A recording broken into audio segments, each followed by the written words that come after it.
Buenos días, feliz sábado. Estamos bien contentos esta mañana porque ya estamos de regreso en el comentario de la lección, cosa que me agrada mucho. Además, estamos contentos porque Dios nos dio la oportunidad de terminar un trimestre más del estudio de su palabra. La próxima semana vamos a estar estudiando ya una nueva lección que se titula La educación. Y quisiera hacerles una recomendación. Si tienen la oportunidad, pasen a su iglesia y recojan su folleto de escuela sabática, o si no, pueden inclusive bajarlo del internet en su teléfono celular o en su tableta o en cualquier dispositivo que ustedes tengan. Pero mi mayor recomendación sería que estudien su lección de escuela sabática. En estos días sabemos que hay muchos comentarios de escuela sabática en internet, pero aunque todos son muy buenos, yo creo que nada puede reemplazar el hecho de que usted abra su folleto de escuela sabática, abra su Biblia, pida la dirección del Espíritu Santo para que lo ilumine. Y después de que haga todo esto, pues entonces usted puede ahora ver y escuchar todos los comentarios de la escuela sabática que le van a ayudar a expandir su conocimiento en un tema en específico. El título de la lección de esta semana, la última de este trimestre, es Un paso de fe. Y el versículo de memoria se encuentra en Filipenses, el capítulo 2 y los versos del 5 hasta el 7. Es un verso muy conocido, lo voy a leer y dice: haya pues en vosotros este sentir que hubo también en Cristo Jesús, el cual, siendo en forma de Dios, no estimó ser igual a Dios como cosa a que aferrarse, sino que se despojó a sí mismo, tomando forma de siervo y hecho semejante a los hombres. Oremos. Querido Dios, te damos muchas gracias por la oportunidad de abrir tu santa palabra. Pero no queremos hacerlo sin la dirección de tu Espíritu Santo para que enternezca nuestro corazón de tal manera que tu voluntad sea cumplida en nosotros. En Jesús oramos. Amén y amén. Otra vez, el título de la lección es Un paso de fe. Y la parte de la introducción de la lección está muy interesante. Nunca jamás en esta tierra vamos a poder comprender cuánto costó nuestra salvación. El único momento en el que podemos entender, aunque sea vagamente, esta parte será cuando estemos en el trono delante de Dios y que nuestros sentidos puedan captar toda la gloria eterna que Jesús tuvo que dejar por amor a nosotros. No solamente lo tuvo que dejar, sino que fue exiliado de las cortes celestiales. Esta palabra de ser exiliado es común en nuestros días porque a menudo escuchamos personas que son exiliadas de sus países porque es imposible, por causa de persecución o por causa de algún sufrimiento, tienen que dejar el país donde ellos viven. Y la mayoría de las veces llegan a un país mucho mejor del que dejaron. Pero en este caso Jesús tuvo que dejar las patrias celestiales, las patrias perfectas, para venir a vivir con el hombre, con el riesgo de fracasar en su intento de salvarnos y perderse Él juntamente con nosotros eternamente. Entonces, cuando nosotros estemos delante del trono de Dios, lo único que vamos a acatar a hacer será quitarnos nuestras coronas de victoria y ponerlas a los pies de Jesús y entonces todos elevar este canto maravilloso que dice, digno, digno es el Cordero que ha sido sacrificado de recibir la riqueza, la sabiduría, la fortaleza, la honra, la gloria y la alabanza por los siglos. Amén. Lo que acabo de mencionar está asegurado por medio de la victoria de Cristo sobre el pecado. Y entonces se nos pide ahora que nosotros actuemos en consecuencia. Es decir, sabiendo el sacrificio que hizo Jesús por nosotros, que también nosotros podamos hacer el sacrificio de traer a otras personas a Cristo Jesús.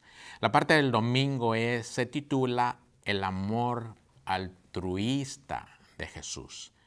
Dicho de otra manera, es el amor de Jesús en favor de una persona a costa de su propia vida. Lo más cercano tal vez en esta tierra de este amor sería el amor de un padre a un hijo. No tengo duda de que muchos padres estarían dispuestos a dar su vida por sus hijos. Pero Juan 15:13 dice, no hay mayor amor de aquel que da su vida por sus semejantes. Y si bien un padre puede dar la vida por su hijo, Romanos 5:8 dice que Dios demuestra su amor para con nosotros en amarnos cuando nosotros aún éramos pecadores. Ahora, para hacer todavía más grande esta diferencia, Jesús era o es igual a Dios. Filipenses 2, el verso 6 nos dice, el cual siendo en forma de Dios, se despojó, se vació a sí mismo para convertirse en un humilde servidor de la humanidad como si fuera un siervo, dando su vida en la cruz para salvar nuestra vida eternamente. Y ahora que Jesús ha hecho esto, entonces ahora sí tiene mucho más sentido el verso de memoria que acababa de leer. Lo voy a leer otra vez, que dice, haya pues en vosotros este sentir que hubo también en Cristo Jesús, el cual siendo en forma de Dios, no estimó ser igual a Dios como cosa a la cual él se pudiera aferrar, sino más bien que se despojó de sí mismo, tomando forma de siervo y hecho como nosotros, semejante a nosotros. Parece muy difícil, pero el cielo, ojalá que podamos mantener por todos los días que Dios nos dé sobre esta tierra estas palabras. El cielo valdrá cualquier sacrificio que hagamos en la tierra. Habrá sacrificios en el camino, no lo dudo, pero la alegría del sacrificio supera todo. La alegría de vivir con Cristo por toda la eternidad hará que cualquier sacrificio que hagamos aquí en la tierra parezca insignificante.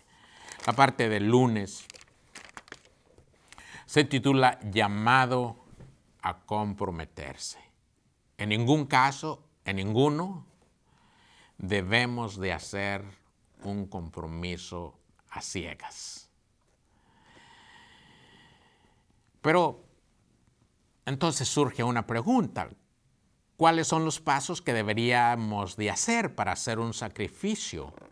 O para comprometernos, mejor dicho, ¿cuáles son los pasos para comprometernos con Jesús? Bueno, lo primero es oír y luego ver y luego creer. Y para ilustrar lo que acabo de decir, me gustaría que buscásemos en nuestras Biblias el Evangelio según San Juan, el capítulo 1 y los versos del 35 al 41. Son bastantes versos, no los voy a leer todos, pero básicamente Juan el Bautista se encontraba con un par de sus discípulos y entonces ve pasar a Jesús y dice, refiriéndose a Jesús, he aquí el Cordero de Dios que quita el pecado del mundo. Entonces los discípulos que estaban con Juan siguen a Jesús mientras Jesús va caminando. Y entonces estoy imaginando que Jesús se da cuenta que alguien viene tras él y entonces se para y les pregunta, ¿a quién buscan? ¿A quién buscáis? Y entonces los discípulos le dicen, Rabí, ¿dónde moras? Y entonces Jesús le dice lo que acabo de mencionar, vengan y vean. Y el verso 39 nos dice que se quedaron con aquel día porque ya era tarde. Y entonces, como resultado de oír, de ver y de creer, entonces viene lo que a continuación dice el verso 40 y el verso 41. Dice, Andrés, hermano de Simón, era uno de los dos que habían oído a Juan y habían seguido a Jesús.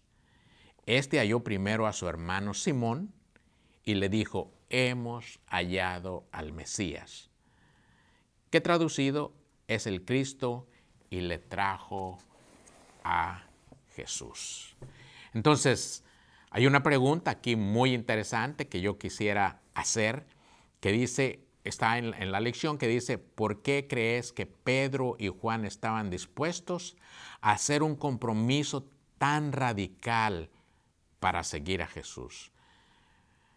Bueno, pues yo creo que ellos ya habían visto, ya habían oído y ya habían creído. Y entonces ellos hacen lo que es el título de la lección. Ellos deciden dar un paso de fe.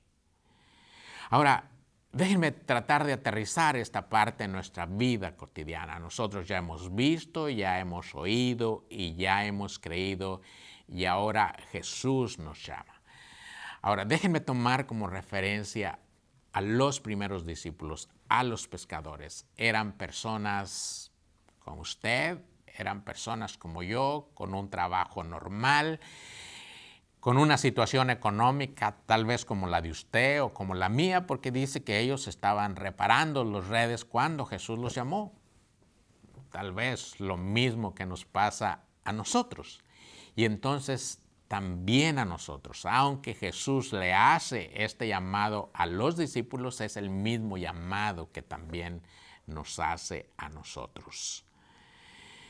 Ahora, quiero pensar que no todas las personas eran como, o somos como los pescadores, pero ha de haber también otras personas también como Mateo, un cobrador de impuestos, una persona abusiva, una persona deshonesta, una persona rechazada, una persona odiada, pero que también había oído hablar de Jesús, había visto y había creído y solamente estaba esperando el llamado de Jesús. Y cuando se presentó la oportunidad, entonces él no la desaprovechó. Ahora, déjenme pensar un poco qué hubiera pasado si no se deciden a dar un paso de fe. ¿Qué pasaría con nosotros si no decidimos dar un paso de fe? Bueno, los discípulos eran pescadores. Tal vez hubieran mejorado sus técnicas para pescar, tal vez hubieran puesto un pequeño negocio vendiendo más peces, pero jamás se hubiera hablado más acerca de ellos. Y lo digo porque hay un personaje en la Biblia que también quiso seguir a Jesús, pero al final no decidió seguir a Jesús. Por supuesto, me refiero al joven rico. Y no se habla nada más en la Biblia acerca de él por no atreverse a dar un paso de fe. Ahora, la parte del martes es más o menos la continuación de la parte del lunes. Se titula Pablo, un instrumento escogido por Dios. La historia del apóstol Pablo es ampliamente conocida. No la vamos a relatar hoy, simplemente vamos a decir que Pablo era un perseguidor de los cristianos, hasta que Jesús lo encontró en un viaje que estaba haciendo el apóstol Pablo hacia Damasco. Y en ese momento Jesús se le apareció en un resplandor desde el cielo y lo invita a seguir a Jesús. Y la respuesta de Pablo y su testimonio cambiaron la historia del cristianismo y la historia del mundo. Las mismas palabras que se le dicen a Pablo para seguir a Jesús son las mismas palabras que se nos dicen también a nosotros. Ahora, Pablo no fue el único al que se le hizo ese llamado. Jesús no hace excepción de personas, inclusive las personas que pudiéramos considerar que tienen menos oportunidades de hacer un trabajo especial para Jesús. Jesús no las deja de lado. Unos de ellos son los endemoniados de Gadara. ¿Quién en su sano juicio pensaría que estas personas en los brazos de Dios y aceptar dar ese paso de fe pudieran dar un testimonio en su comunidad del amor de Jesús? ¿Quién pudiera pensar que la mujer samaritana, con el tipo de vida que llevaba, pudiera ser un instrumento en las manos de Dios para atraer a los pobladores de ese lugar solamente con el hecho de atreverse a dar un paso de fe? ¿Quién pudiera pensar en una prostituta? ¿Quién pudiera pensar en los humildes pescadores? ¿Quién pudiera pensar en un cobrador de impuestos? Nadie está exento de dar un paso de fe y dar o hacer un cambio, no tal vez en el mundo, pero en nuestra familia o en nuestra comunidad. Ahora, ¿hay algunas cartas credenciales especiales para participar en la obra de Jesús? No, ninguna. Solamente aceptar la invitación que Jesús nos hace. Por muy negra que sea su vida, por mucha carga que usted venga cargando, no está exento de dar un paso de fe. He tenido la oportunidad de conocer a algunas personas en la iglesia con un pasado un poco negro que se atrevieron a dar un paso de fe. Recuerdo en una ocasión estábamos en un programa que se llamaba Las 50 Madrugadas, y todos los días en la mañana, a las 5 de la mañana, nos reuníamos, orábamos por nosotros, orábamos por nuestros compañeros, y luego al siguiente día contábamos testimonios de lo que había pasado. Y había una persona muy en especial que estaba en el grupo que nunca falló a las madrugadas, y esta persona acababa de salir de la cárcel. Tenía un pasado serio, negro. Y entonces en una ocasión, en la última ocasión que nos estábamos reuniendo, él pidió hablar. Y entonces él contó que sus amigotes lo habían contactado y le habían dicho, tenemos un trabajo para ti. Y él dijo, no puedo hacer más porque ahora he conocido a Jesús.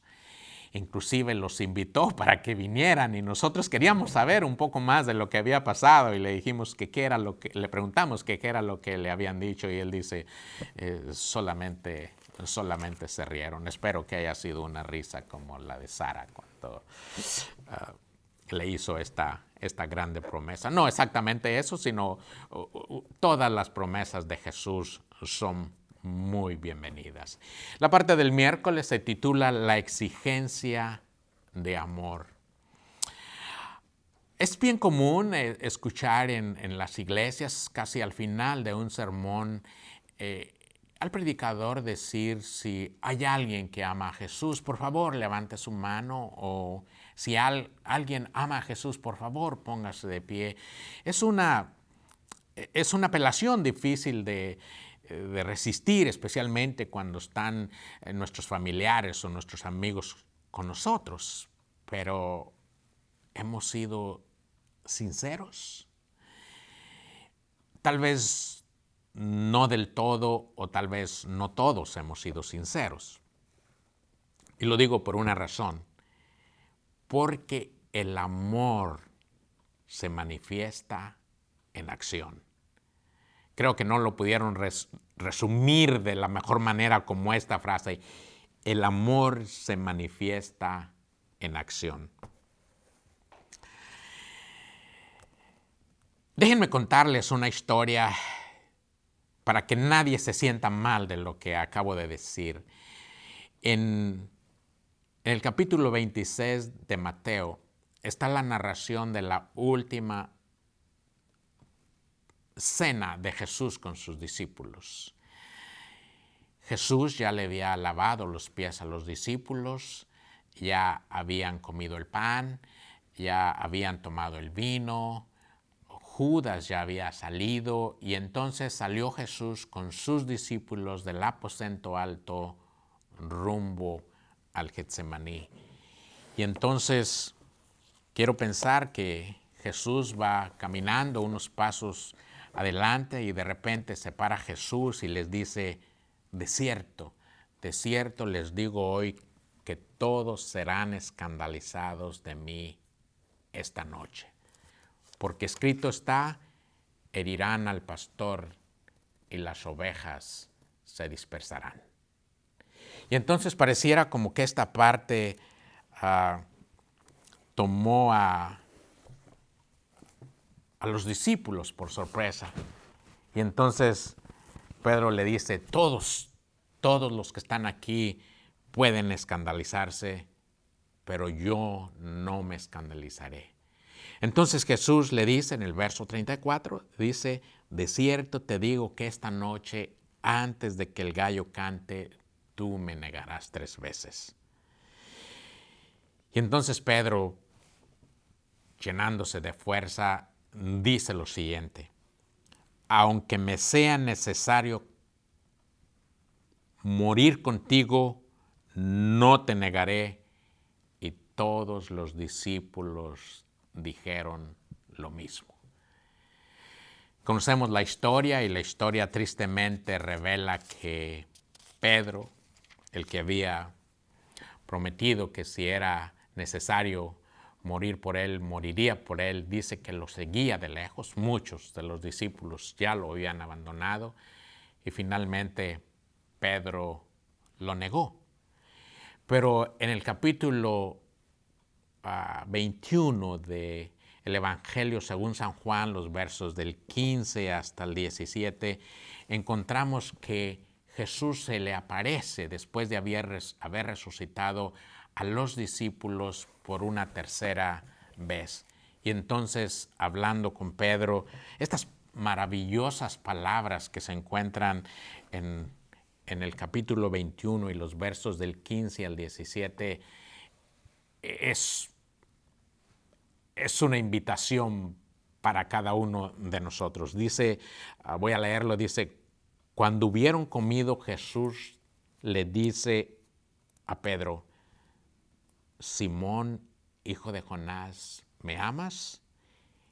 Y le respondió Pedro: sí, Señor, tú sabes que te amo. Él le dice: apacienta a mis corderos. Verso 16, volvió a decirle Jesús la segunda vez: Simón, hijo de Jonás, ¿me amas? Pedro le respondió: sí, Señor, tú sabes que te amo. Y Jesús le dijo: pastorea mis ovejas. Verso 17 le dice, le dijo la tercera vez, Simón, hijo de Jonás, ¿me amas? Pedro se entristeció de que le dijese la tercera vez, ¿me amas? Y le respondió, Señor, tú sabes todas las cosas. Y Jesús le dijo, apacienta mis ovejas. El punto aquí, mis queridos hermanos, es que muchas veces o alguna vez hemos fallado diciendo que amamos a Jesús, pero nuestras acciones demuestran lo contrario. La buena noticia es que la gracia de Jesús todavía está disponible y todavía, especialmente ahora, hay un lugar para nosotros en su obra. La parte del jueves, para cerrar, es la continuación de la parte de los versículos que acaba de leer, que no leí, los versos básicamente, los versos 18 y 19. Un compromiso de amor. Déjenme leer este compromiso que es fuerte. Dice, hablándole a Pedro, después de lo que acabo de leer, verso 18 dice, de cierto te digo, cuando eras joven, te ceñías e ibas a donde querías. Mas cuando ya seas viejo, extenderás tus manos y te ceñirán otros, y te llevarán a donde no quieras. Ahora, ¿qué significaba esto que Jesús le estaba diciendo a Pedro? Bueno, el verso 19 nos dice, esto dijo dando a entender que con su muerte había de glorificar a Dios, y dicho esto, añadió, sígueme. Lo que Pedro había dicho cuando terminaron de cenar y iban rumbo al Getsemaní, que dijo que si era necesario morir por él, él moriría. Ahora tenía la oportunidad de hacerlo, pero no sin antes, mis queridos amantes, no sin antes tener el gozo de haber traído muchas almas a Jesús. El capítulo 21 es una historia, el capítulo 21 de Juan es una historia, pero tiene muchos símbolos. Voy a leer casi todos los versos y ustedes pónganle el significado a los símbolos. Jesús, como ya había dicho, era la tercera vez que se aparecía a sus discípulos después de haber resucitado. Y dice que los discípulos se encontraban a orillas, algunos, 7 de ellos se encontraban a orillas del mar de Galilea, y estaba Pedro, estaba Tomás, estaba Natanael, y estaban los hijos de Zebedeo, y estaban otros dos discípulos. Por lo que cuenta la historia, uno de ellos era Juan. Y entonces Pedro les dice, voy a pescar. Primer símbolo, voy a pescar. Y entonces ellos dijeron, vamos nosotros también contigo. Bueno, antes de seguir adelante, déjenme, para que tenga sentido lo que voy a decir, déjenme leer la invitación que le hizo Jesús a los discípulos en Mateo 4:19. Le dice a los discípulos, vengan en pos de mí y yo los haré pescadores de hombres. Ahora déjenme regresar a los versos anteriores. Debí de haber leído este versículo antes. Déjenme leerlo otra vez a propósito. Cuando Jesús encuentra a los discípulos, Mateo 4:19 les dice, venid en pos de mí y yo os haré pescadores de hombres. Y ahora sí, regreso. Están a orillas del mar de Galilea, 7 discípulos, está a Pedro, está Natanael, está los hijos de Zebedeo, están 2 discípulos más, está Tomás, y uno de estos 2 discípulos, por supuesto, por lo del relato, es Juan. Y el verso 3, ahora sí dice, Simón les dice, voy a pescar. y ellos dijeron, vamos nosotros también contigo. Imagínense el significado de estas palabras, aunque es una historia, imagínense lo que Dios nos está queriendo decir a través de esto. Pero estoy todavía en el verso 3, dice, fueron y entraron en la barca y aquella noche no pescaron nada, absolutamente nada. Y cuando ya iba amaneciendo, Jesús se presentó en la playa, mas los discípulos no sabían que era Jesús. Acuérdense, Jesús los llamó para ser pescadores de hombres. Los discípulos se fueron a pescar, tiraron la red toda la noche y no encontraron absolutamente nada. En la mañana, cuando estaba amaneciendo, aparece Jesús, pero ellos no saben que era Jesús. Y entonces les dice, hijitos, ¿tienen algo para comer? Y ellos le respondieron, no. Entonces, mire lo que dice Jesús. Echen la red al otro lado de la barca y allí los van a encontrar. Entonces, sigue diciendo, echaron la red y ya no la podían sacar por la gran cantidad de peces. Acuérdense de Mateo 4:19. Entonces, no sabían todavía que era Jesús. Entonces el verso 7 dice, entonces aquel discípulo a quien Jesús amaba, quiero pensar que es Juan, le dice a Pedro, es el Señor. Y Simón Pedro, cuando oyó que era el Señor, se ciñó la ropa y se echó a la mar. Y los otros discípulos vinieron con la barca arrastrando la red de peces, pues no distaban de tierra sino como 200 codos. Voy a seguir leyendo porque tiene otro simbolismo aquí. Al descender a tierra, vieron brasas puestas y un pez encima de ellas y además pan.